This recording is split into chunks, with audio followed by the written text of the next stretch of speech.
Right, this is one of those time shifts bit. You'll come back to this. Today's video is brought to you by Golf Online. If you want to win a prize next Monday, down there's a link. Follow the link and you can win a prize courtesy of golfonline.co.uk.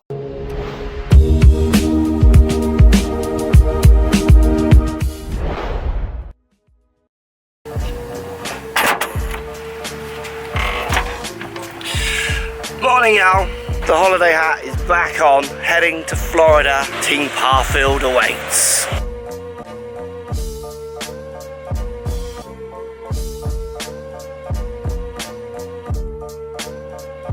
Right, breakfast done. So the last question 2 days ago asked about Rory and Spieth's major count. I think I'm going to go with Rory. No, I'm not. That's wrong. I'm going to go with Spieth. I think Spieth will end up winning more than Rory. So today's question is linked to today's vlog. Today I'm going to talk about my favourite clubs through history. Clubs that really, to me, felt like they kind of shifted the needle a bit. Because obviously clubs move the needles, if ever, a tiny amount, and then obviously are now very controlled, so the needle's a little bit stuck. So I'm going to tell you about my favourite club, so I want you to tell me about your favourite clubs through history down there in the comment section. Let me know. Hit the thumbs up button while you're down there and subscribe to the channel if you haven't already. But let me know what club really changed it for you, kind of moved your golfing needle forwards. Let me know. Right, LAX airport. Let's do it.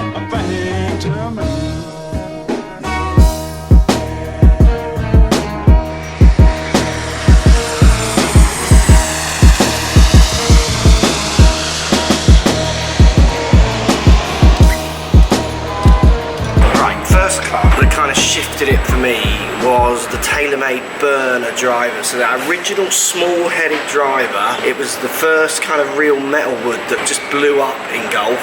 So I started right on that transition between wooden and metal. Faldo, Langer, Seve still used wooden drivers, and whenever I tried wooden drivers I just couldn't really get them to launch, where the metal drivers were more consistent, I found, across the face in their lofts and what have you, and I got a more consistent flight with them, better launches, just kind of stayed in the air. And I remember going back to a wooden because I just wanted that look of what I was seeing on telly, and it just wasn't consistent enough for me. And it was then from that point on, that club on, where everything just went metal. The free woods went metal, all the drivers were metal, and the kind of wooden stuff just slowly phased out, even on tour as well. Like, I think Faldo was someone who hung on to it for quite a long time. But that metal TaylorMade Burner had the little kind of dimples around the outside. That totally shifted the needle in golf.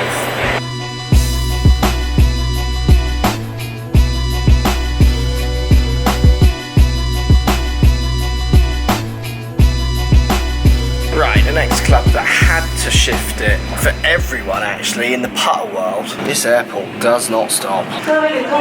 It's the Ping Answer. Has to be the Ping Answer putter. It still influences so many manufacturers now to this day.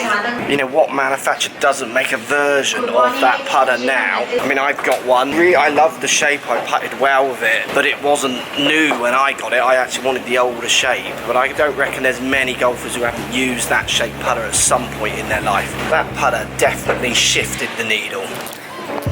Hello, Florida Airport. I should say Orlando Airport. Waiting for bags now after a shuttle, and then the hotel's about 7 minutes away, and I will be crashing, and this vlog will be continuing tomorrow. Morning, y'all! Morning, y'all! Morning, y'all! Morning, y'all! So we're Florida, and we're heading to Sunny Bow, and we're all appreciating the blue sky. Thank you, America.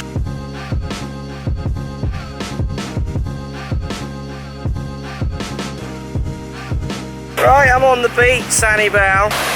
Lovely. So the last irons that rocked it, like completely changed it really, has to be, there's two sets, and one kind of shifted the needle. I'm gonna go and stand in the sea. That is one warm sea.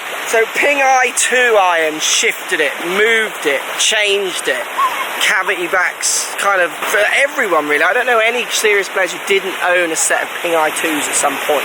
So it was one of those sets of irons that just seemed to be in everyone's bag at some point, from tour players to amateurs, like they did with a putter. Kind of made people rethink about what an iron had to look like and if it was functional or not, because it was so built around purely being functional.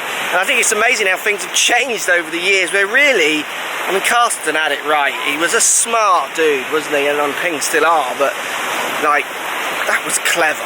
And the next iron has to be the Mizuno, so TP11s. It was about beauty, it was about kind of, well, in those days we didn't know, but it was distance control, spin, workability it was called, was the idea. And again, every tour pro used them, every player had them. It was all about the beauty. So those two sets of irons for me absolutely shifted the needle. And I think the Ping shifted more, but I think the blade shifted. I mean, again, another set that just was in everyone's bag.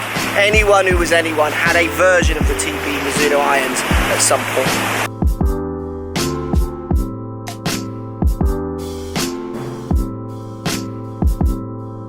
There we go, thanks for watching. See you all soon. Next daily vlog will be soon, probably on Monday. Got some really interesting things actually going on. It's all kicking off over it, but you'll find out about them soon. Post comments down below, as always, with today's question, and also the link down there for the Golf Online competition.